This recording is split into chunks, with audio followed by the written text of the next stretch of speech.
decisiva es que no existían ni siquiera maestras para chicos, yo los llamo discapacitados, me parece un eufemismo llamarlos de capacidades diferentes. No había maestras de sordomudos, no había maestras para chicos con problemas de mogolismo, y todo ese tipo de educación se desarrolló a partir del conocido. En la Argentina hay una larga tradición de institutos terciarios que imparten enseñanza para formar maestras y profesoras, maestros y profesores que puedan atender a esos chicos, como hizo Sarmiento en el siglo XIX, que trajo maestras norteamericanas para enseñarle a las chicas argentinas cómo enseñarle a los niños.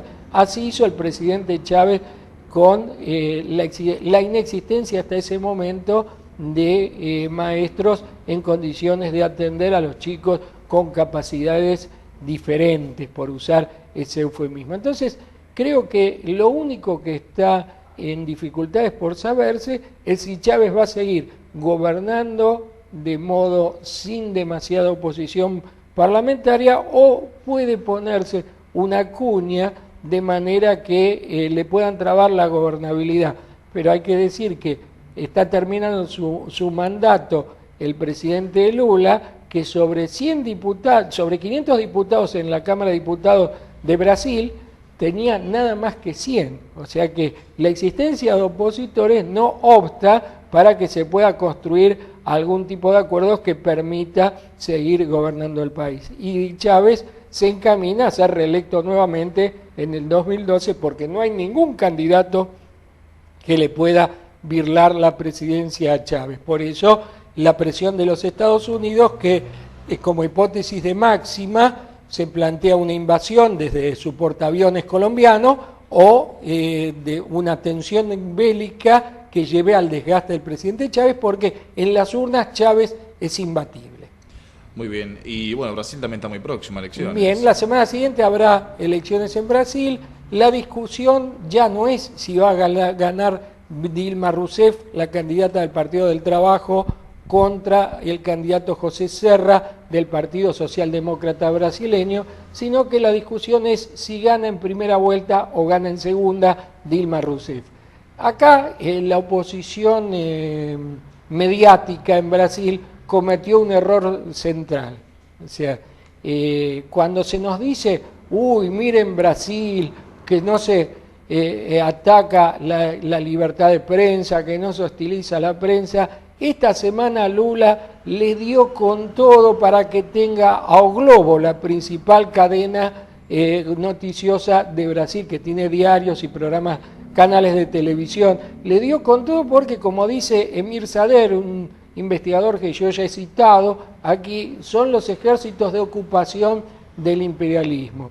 Entonces está fuera de discusión que va a ganar Dilma Rousseff la elección, a pesar de que están haciendo mucho lío con casos de corrupción, pero se descuidaron con Lula porque como Lula no podía ser reelecto, dejaron de hostilizarlo. Cuando fue de la primera a la segunda presidencia de Lula, lo volvieron loco con denuncias y no pudo ganar en primera vuelta. Ahora, como no podía ganar, a Lula no lo hostilizaron los medios, entonces su popularidad trepó hasta las nubes y tuvo la suficiente habilidad para ponerse al lado de Dilma, que estaba abajo en las encuestas, pero ahora supera ampliamente a Serra, y en realidad el PT del presidente Lula es el único partido nacional en Brasil. No ha hecho una transformación social profunda, como se esperaba en algunos casos, pero es el gobierno que más favorece al pueblo, particularmente a los sectores más pobres. Hay un plan que se llama Plan Bolsa, que es equivalente a la asignación universal por hijo, pero que implica menos recursos en términos de cantidad de dinero que recibe cada familia y en términos de alcance. Pero de todos modos, lo otro es el neoliberalismo que mata de hambre a los sectores más pobres y no tiene ningún otro tipo de respuesta más que la represión o el jodanse. Digamos como conclusión que el proyecto que apunta a la independencia de Latinoamérica tiene dos puntales en Brasil y en Venezuela. En Brasil, por el peso de la economía brasileña, yo quiero recordar que en estos días, la semana pasada, se hicieron 2 años de esta columna, y en la primera columna yo hablé del intento de desgastar y de voltear al presidente Evo Morales por medio de un golpe o una guerra civil.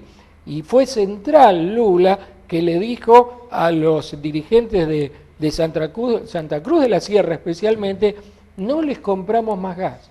Si ustedes siguen embromando contra Evo, no les compramos más gas. Y eso ayudó a desactivar la sedición de los prefectos de la llamada Media Luna en Bolivia.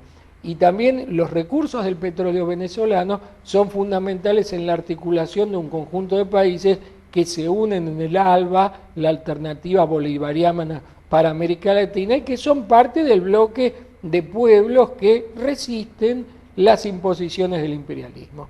O sea, hay dos proyectos en América Latina.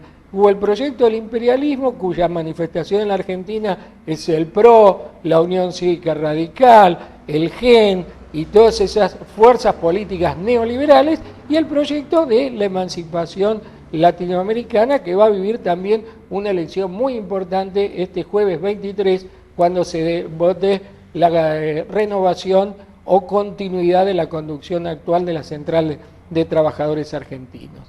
Muy bien, como siempre, muy completo. Bueno, ¿habrá alpargatazos esta oportunidad? Sí, voy a tener que coserme un poco la boca porque hay muchos alpargatazos. Justamente algo anticipamos del alpargatazo internacional, es para la justicia chilena.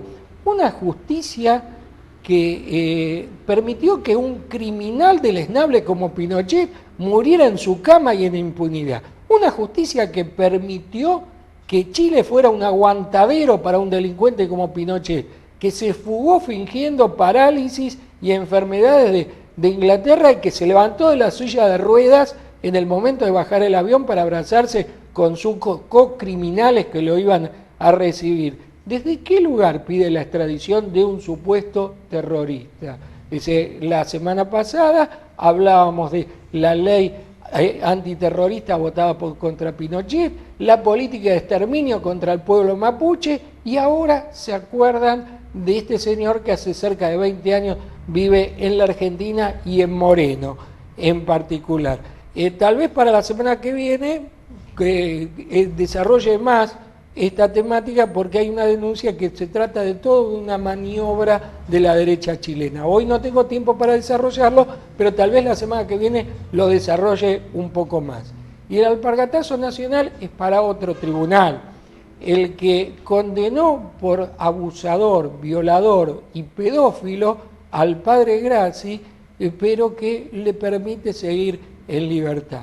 Acá es una cámara, ya no es un tribunal de primera instancia. Una cámara ha confirmado la condena para el padre Graci y lo deja en libertad. Yo pregunto, si el violador fuera un pobre y no fuera cura, ¿va preso o queda en libertad? O sea, indudablemente acá no se respeta el principio de igualdad ante la ley. Si era un pobre de Moreno, está preso. Es el padre Graci y queda en libertad. Y quiero compartir el alpargatazo nacional con el ministro de Educación de la Ciudad de Buenos Aires, el señor Esteban Bullrich, que dijo la semana pasada: no quiero piqueteros en las escuelas. Se ve que es ministro de Educación, pero no conoce la Constitución Nacional. La Constitución dice que todos tienen derecho a educarse. Entonces, si un chico es piquetero, no porque a Bullrich se le ocurre, no va a poder entrar al colegio. El ministro tiene que administrar los recursos del Estado para la educación. No tiene el derecho de admisión. No es un patovica de una discoteca que dice: el que es decente entra, el que es piquetero no entra. Entonces, realmente defecarse en la educación es pro. Por eso hacen ese tipo de violaciones constantes a la ley con la complicidad de los grandes medios. Como siempre, un gusto que esté con nosotros, profesor Raúl Isman. Lo esperaremos seguramente el próximo lunes ya con la definición o los últimos escrutinios. De las elecciones en Venezuela. Bueno, muchas gracias y un saludo a toda la audiencia en general por los 2 años de esta columna, y muy particularmente a las autoridades del canal que me han permitido llegar casi todos los lunes desde entonces. Muy bien. Momento de nuestra primera y breve pausa. Ya volvemos.